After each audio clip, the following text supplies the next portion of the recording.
What's up, guys? Bullfo the Phil-Handed here, bringing you the Art of the T-62A Part 2.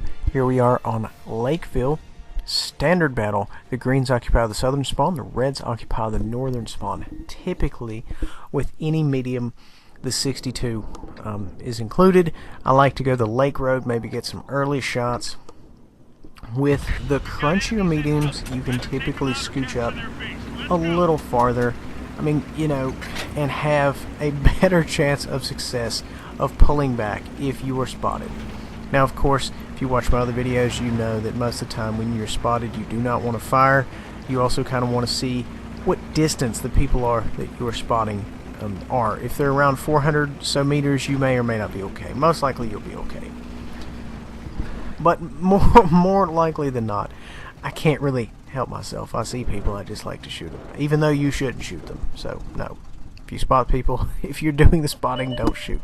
But right now we're in a perfect position. This is normally where you want to be if you spawn on this other side. If you spawn on the northern side, you kind of want to be there in that little crook there. It's a E4. That's more or less where you want to shoot for.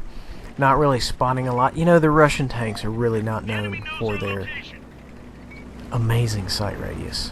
You know, you're looking at your Pattons, your Leopards, you know, tanks like that. Amazing view range. So that's more or less what you want to have in that case. But you know, the T-62A is very strong in a lot of aspects. The hull, the turning, things like that. This tank has excellent turret mobility, excellent hull mobility. The downside is if you are at speed and you make maneuvers, it does have a considerable amount of speed bleed. What this means is, you know, you make your maneuvers, you turn left, right, whatever, you're going to lose a lot of your velocity, a lot of your speed. So there's not really anything you can do about that. There's nothing you can do to combat that. You're just going to have to deal with it. And that's the nature of the beast. It is what it is. You have to deal with it. It's there. You're gonna, you know, you don't want speed bleed. Go with a Leo or something.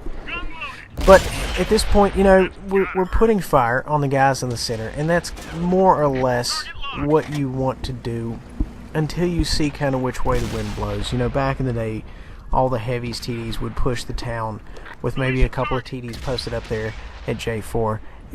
People don't roll like that anymore. Nobody goes to the town anymore. So, you know, and this game is just par for the course. People typically don't go to the town. So you just need to be very cautious when you're over there alone. You know, I wouldn't necessarily recommend pushing the town. Sometimes, yes, you may have to, you know, if you need to give your fellow clanmates assistance, what have you, yeah, push the town. More likely than not, though, you kind of want to stay away from the town, because if they put a lot of pressure in on the town, it could very easily go the other way. And you know, we've all been in those games where you go the wrong flank. You know, your entire team gets rolled. Doesn't matter what you can do. You know, it's never right. So we've all been in that, you know, situation. You know, so you just need to be very cautious, because this situation could easily turn that way in a heartbeat. So we're, you know, putting some rounds here in this gentleman. Came up around behind him. And, you know, another thing, if you're used to the traditional 390 of mediums, it's very difficult to, you know, understand that, you know, you're more or less doing almost 100 less. I mean, granted, you know, the average for this tank is 320. Some people just tell you it does 300. You have to do more shots to connect. You know, you have to connect more shots to do the same amount of damage. So on and so forth. Some people like the fast firing rate. Some people do not. You know, me myself, I'm only used to the 390 a shot, because that, you know, that's typically all I run is the Leopard, Leo, 50, STB, that sort of thing. At any rate, you know, this is an amazing tank. The lack of depression, you know, really ends up limiting it in some circumstances, you know, but it's a very crunchy medium. You know, I wouldn't necessarily recommend angling it in a given situation, because this tank is really easy to over angle. Think of it like an E5. Think of it, angle it like you would an E5. which is not much. Like, 5 degrees tops. You want to be very cautious when you angle this tank at all. And, more often than not, micro movements, rocking back and forth, things like that are what would help you as far as, making the enemy miss his shot.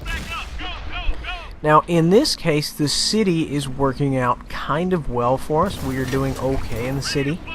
We're not doing fantastic, but if you'll notice, it's only our platoon that's went to the city. So, there's only so much you can do if, you have a limited amount that's going to the city there. We are still trying to take control of the outskirts, which you always have to be cautious when you're in the position I am. If, they're at, say, B9, still pose a very real threat. However, if you're in the position I was in, and they're posted up at C4 on the road there, like right next to the hill, it's open season. You can pop out, take a shot, go back in, and they can't really. The only thing they can do is kind of back down that little slope right there. But at any rate, we went to the town. It worked well for us. And realistically, I say don't go to the town, but realistically, you're either going to go to the town or go to the valley. And the valley is just one big clusterfuck more often than not. It's not really people doing straight damage. It's a little damage here and then wait 5 minutes and a little bit more damage. I like my combat to be definitive. I like to go in, shut people down, or they shut me down. Let's just get it all out on the table. And we just ended up shutting them down for a change, so it was pretty good. So, you just have to be cautious. You have to pick your flanks carefully. This tank doesn't have an abundance of speed, so if you are in a bad situation, you can get out of there. You have to be very cautious in picking flanks for this tank, because more often than not, when you do pick a flank, you are committed, and that's the bottom line. That's kind of the downfall with the heavies and the slower TDs, the armor TDs that push flanks. When you push a flank, most of the time you're committed. You don't really have a lot of options. And for example, here with the E3, sometimes if you choose not to load high explosive anti-tank, or you're out, you can always opt to track, or you can even pin them, like where I'm pinning. I would highly recommend Armor Inspector for things like this, to locate exactly where you can pin these tanks. Now granted, of course, you have a certain probability to pin them and so on and so forth. He's almost getting to the point where you can pin his side.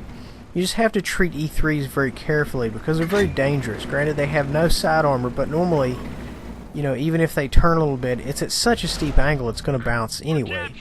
We all know about the 70-degree auto bounce. If not, just let me know and I'll inform you guys. But there's a 70-degree auto bounce if someone hits your side, unless they overmatch it.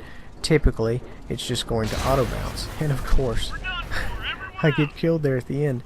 At any rate, guys, that's all I have for you today. Thank you for watching The Art of the T62A Part 2. Please remember to like, subscribe, and share.